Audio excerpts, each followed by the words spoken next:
Bir. Hurmatli bizni YouTube kanalimizni obunachilari, aziz yurtdoshlar, bizni Instagram sahifamizni 184 mingta obunachisi bilan avval взломать qilishdi, keyin удалить qilishdi, keyin вообще blokka tiqib tashashdi. Так что Xudo bir tarafdan bizga shunday chiroyli ofis berdi, shunday chiroyli atmosfera, shunday katta studiya, shunday katta sinf va kabinetlar. No, bir tarafdan Xudo bizni Instagramdan judo qildi. Hech chiqisi yo'q bu sinov. Biz Instagramni boshqatdan yoqdik, boshqa akkaunt ochdik. Birinchi 100 ta odamni terdik уже, Xudo xohlasa. Iltimos, mana shu Instagramga yoki videoning ostida ссылка bor. O'sha ссылкаga o'tib Instagramimizga obuna bo'lib qo'yinglar. Xudo xohlasa 10 ming obunachi, birinchi 10 ming obunachi bo'lsa Instagramimizda men o'zim lichni bitta iPhone 100 ming pul yoki bitta iPhone 100 mingni 10 kishiga bo'lib 10 mingdan bizni birinchi 10 mingta obunachimiz ichida o'ynayman. Endi baribir sizlarning podдержкалаringiz, sizlar bilan bizga yaqinroq bo'lishlaring uchun ham Instagramga o'tishlaringni iltimos qilgan bo'lardim. Sababi Instagram orqali biz tezroq muloqot qila olamiz. Men sizlarga kalta kerakli informatsiyalarni yoki kerakli kadrlarni ko'rsatib bera olaman. Shuning uchun yana bir marta aytaman, mana AppCenter.uz yangi Instagram noldan chiroyli qilib yurityapmiz. Xudo xohlasa hammalaringni ana shu Instagramda kutib qolaman.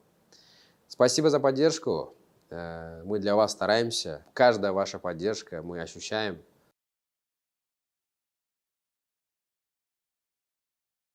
Salom aziz do'stlar, kanalimizga xush kelibsizlar. Yangi epizodga sizlarni ko'rib o'tirganimdan behad xursandman. Bugungi videomiz so'kinish haqida bo'ladi. Ayollar yoki qizlar, yosh bolalar bo'lsa, iltimos o'chiringlar, sizlarga taklif qilmayman bu videoni ko'rishga. Bu video ko'plarni bolalarni, yigitlarni murojaati bilan biz qilishga majbur bo'ldik. Birinchi maqsadimiz so'kinib birortani haqorat qiling emas.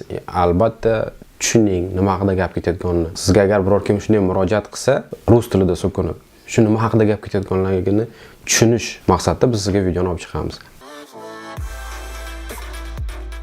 Rus tilida so'kinish 3 ta so'zdan kelib chiqadi odatda. Birinchisi bu erkaklar nozik a'zosi, ikkinchisi bu ayollar nozik a'zosi, uchinchisi bu ayol bilan erkak qo'shilganda nozik holat. Ya'ni shunday deb ataymiz, men o'yladim tushundilaring sizlar. Biz siz bilan rus tilini o'rganish oson bo'lishi uchun biz rus tilidagi so'kinishlarni 3 ta gruppaga bo'lib olamiz. Birinchisi manfiy, ikkinchisi musbat, uchinchisi harakat. Ya'niki manfiy deganda biz nimani tushunamiz?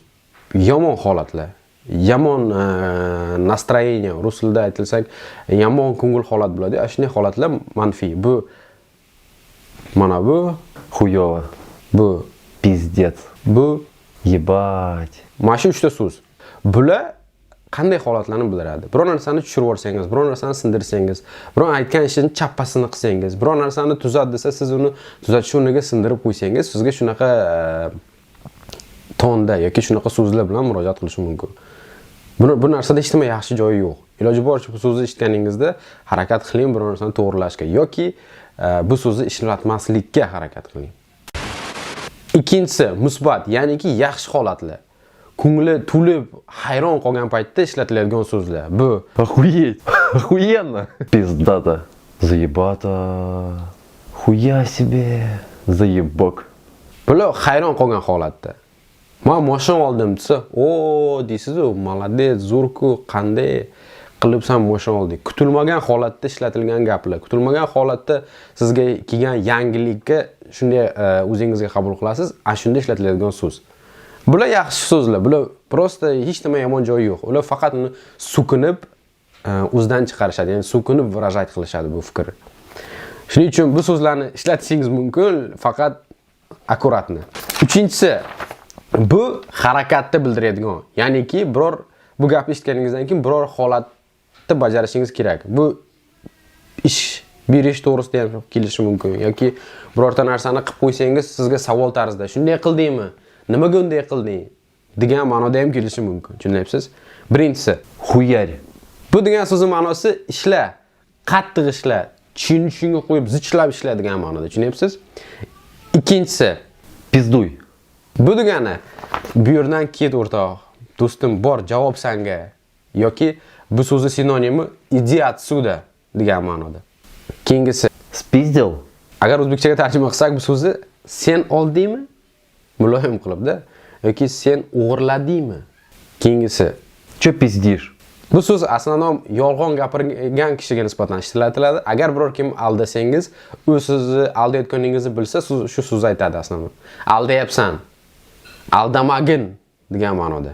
Следующий. Пиздюлей. Bu so'zi ma'nosi biror kimdan darra yeyish.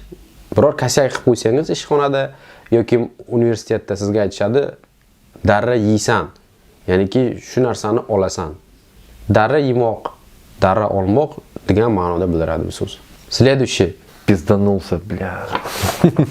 Agar biror kim velikda yoki rolikda yoki samokatda yoki chanada qattiq yiqilib tushsa yoki yaxtda sirpanib qattiq yiqilib tushsa, shunga nisbatan ishlatiladigan so'z. Kim qattiq yiqilsa, упасть или подскользнуться bor so'zlarda endi bular yumshoqlatilgan. Hozirgi bola aytgan so'z bu qattiq formada, shu jaydaricha o'g'il bola aytgan formada, tushundilaring? Следующий. Заебал. Bu hammaga bilgan so'z ma'lum, buni ko'plar biladi, chunki bu so'z ko'plar ishlatiladi. Jonga tegdim, basqi degan ma'noda. Keyingisi. Чё так проебался, а? Ya'niki bu so'zning ma'nosi biror narsani o'tkazib yuborish. Marshrutga turibsiz, marshrutka uspet qilmadingiz. Marshrutka o'tib ketib qoldi, o'tkazib yubordim degan ma'noda. O'tib ketdi, hattan ulgurmadim degan ma'noda. Tushunyapsiz? Отъебись. Bu so'zning ma'nosi juda ham qiziq. Bu narsa ko'plar ishlatadi, juda ham ko'p. Bu so'zni asnovnom yosh kattalar kichkinalarga nisbatan ishlatadi. Men adashmasam, bo'ldi bas qil, bor kit, to'xtat degan ma'noda. Bor o'ynay, bo'ldi degan ma'noda. Tushundingiz? Ебанутый. Buning ma'nosi kallasidan ketgan yoki ahmoq bo'lib qolgan insonlarga nisbatan ishlatiladi. Umuman gapga tushunmaydigan odamlar bo'ladi-yu, ana shunga nisbatan ishlatiladigan gap. Men o'ylayman, sizlarga hatto ikkita bo'lsa ham, uchta bo'lsa ham so'zning ma'nosini tushuntirib berdim. Bitta yoki ikkita so'zni tushunib olgan bo'lsangiz, meni ko'nglim tog'dek ko'tariladi. Qilgan mehnatim o'ylayman ziyo ketmaydi. Agar sizlarda yana biror xil tushunmagan so'kinish so'zlari bo'lsa, kommentariyada qoldiring. Men uni ko'rib chiqib, bizlar bu videoning 2-3 qismi bor. Chunki sizlar ko'plar yanishlaring mumkin. Mana qolib ketdi, mana qolib ketdi, mana qolib ketdi deb. Da, qolib ketgan so'kinishlar bor. Uni kommentariyada yozinglar, meni ismimga kelsa, men ularni o'tirib yana bir spisk qilib, men sizlarga video chiqaraman. Kechirasiz, xafa bo'lmang. Azizlar, yaxshisi sekinmang. Videomiz oxiriga yetdi. Katta rahmat ko'rganlaring uchun. Klass bosib, podpisatsiya qilishni unutmanglar. Keyingi videolarimizda biz sizlarga yanada kerakli temalarni chiqarib, sizlarni xursand qilishga davom etamiz. Agar temalar yoki biror xil muammo bo'lsa, kommentariyada qoldirib yoki WhatsAppga yozing. Qaysi temada dars ko'rish xohlasangiz. Kanalimizga xush kelibsizlar. Sizlarni ko'rganimdan behad xursandman. Keyingi darsda ko'rishguncha hammaga xayr. Yo, bu App Center. O'qiysizmi, o'qimaysizmi? Muhimi, o'z hayotingizni o'zingiz boshqaring.